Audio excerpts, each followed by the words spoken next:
स्वामी जी, जैसा भी आने वाले टाइम में विधानसभा चुनाव को लेकर के सभी राजनीतिक पार्टियां सक्रिय हो गई हैं और कई प्रकार के समस्याओं से निजात पाने के लिए कई प्रकार के वादे किए जा रहे हैं जो हर चुनावी वर्ष में किया जाता है।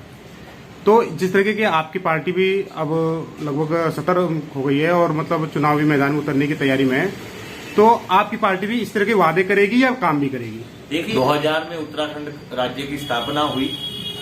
उसके बाद हमारे जो 2004 में राजेंद्र बाड़ी जी सांसद बने हरिद्वार से, वो बहुत ऐतिहासिक जीत हमारी रही। पहली बार समाजवादी पार्टी का सांसद बना।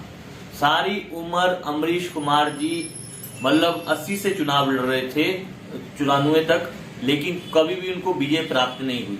लेकिन आखिरी ठप्पा उनको समाजवादी पार्टी के विधायक के रूप में मिला और 4 वर्ष उत्तर प्रदेश में, 2 वर्ष उत्तराखंड में, कुल मिला के अमरीश कुमार जी 6 वर्ष हरिद्वार के विधायक रहे, सबसे बड़े विधायक रहे। उसके बाद 2009 में भी अमरीश कुमार जी लोकसभा लड़े। लोकसभा में भी हमारे को विजय प्राप्त नहीं हुई। लेकिन उसके बाद विनोद बर्थवाल जी भी अध्यक्ष रहे। पहले 2002 तक विनोद बर्थवाल जी, फिर राम सिंह सैनी जी ने पार्टी छोड़ी। फिर उसके बाद 2009 के बाद अमरीश कुमार जी ने छोड़ी, लेकिन विनोद बर्थवाल जी ने छोड़ी। 2012 में पार्टी की स्थिति बदहाल हो गई।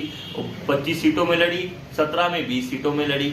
लेकिन अब राष्ट्रीय अध्यक्ष अखिलेश यादव जी से मेरी स्वयं बात हुई है, पटवारी जी से बात हुई है कि हम 70 की 70 विधानसभा सीटों में लड़ेंगे, क्योंकि हमारी पार्टी की जो छवि है, खटीमा गोलीकांड, मंसूरी गोलीकांड, रामपुर त्रेहा कांड, उसके कारण खराब हुई है। लेकिन ऐसा कुछ नहीं है, उसमें प्रशासन की गलती थी, कोई नेताजी की उसमें कोई गलती नहीं थी। नहीं, बात सही है। जैसे उत्तराखंड के जब गठन हो रहा था तो उसमें समाजवादी पार्टी इसके खिलाफ था, तो अब उत्तराखंड को लेकर समाजवादी पार्टी क्या सोचती है? देखो, समाजवादी पार्टी अगर ऐसी बात होती तो उनकी घर की दोनों बहुएं उत्तराखंड की है। और बताइए, बहुएं होना अलग मैटर है, लेकिन जब उत्तराखंड में उत्तराखंड का गठन हो रहा था, यानी यूपी से इसको काटकर बनाया जा रहा था, उस समय सबसे ज्यादा विवाद जो हुआ वो समाजवादी पार्टी की तरफ से हुआ। देखो, समाजवादी पार्टी की तरफ से कोई विवाद नहीं हुआ।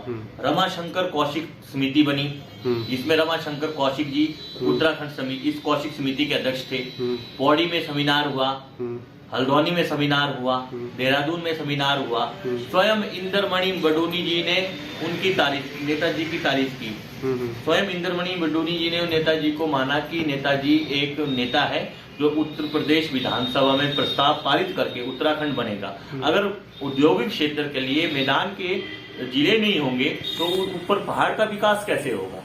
लेकिन उन्होंने बहुत कार्य किए। नहीं, आखिर कारण क्या था कि जो उत्तराखंड बनने से ये संतुष्ट नहीं थे?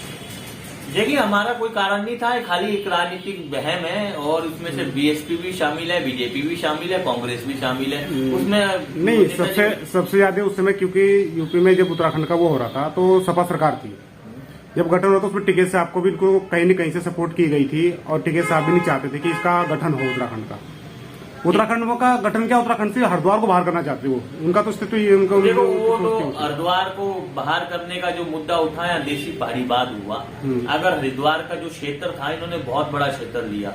हरिद्वार का क्षेत्र सिर्फ अर्की पैड़ी तक था, अर्की पैड़ी रानीपुर मोड़ तक था। लेकिन किस तरह से इन्होंने गुप्तगु, बीजेपी सरकार थी, अटल जी की सरकार थी, गुप्तगु में केंद्र में प्रस्ताव पारित कराया और पूरे हरिद्वार जिले को मिला दिया। और हरिद्वार के साथ साथ आपका देखिए नजीबाबाद उत्तराखंड में आता, वहीं गढ़वाल के जो सांस्कृतिक केंद्र है, रेडियो का स्थान है, गढ़वाल का वहीं है। लेकिन उनको छोड़कर यूपी में देकर वहां उधम सिंह नगर को दे दिया। कई चीजें ऐसी है कि जो उत्तराखंड राज्य की भौगोलिक स्थिति सही नहीं बना पाई।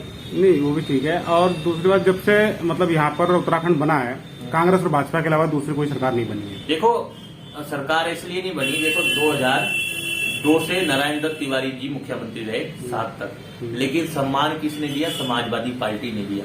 2012 में स्वयं नेताजी उनको यहाँ से ले गए, लखनऊ में उनको आवास दिया और उनका जो लड़का था रोहित शेखर, उसको भी मंत्री बनाया और पूरा सम्मान दिया। आज कांग्रेस भाजपा में से नारायण दत्त तिवारी जी का कोई नाम नहीं लेता। उसके बाद खंडूरी जी बने, फिर एक परिवर्तन हुआ, कभी निशंक जी, कभी खंडूरी जी।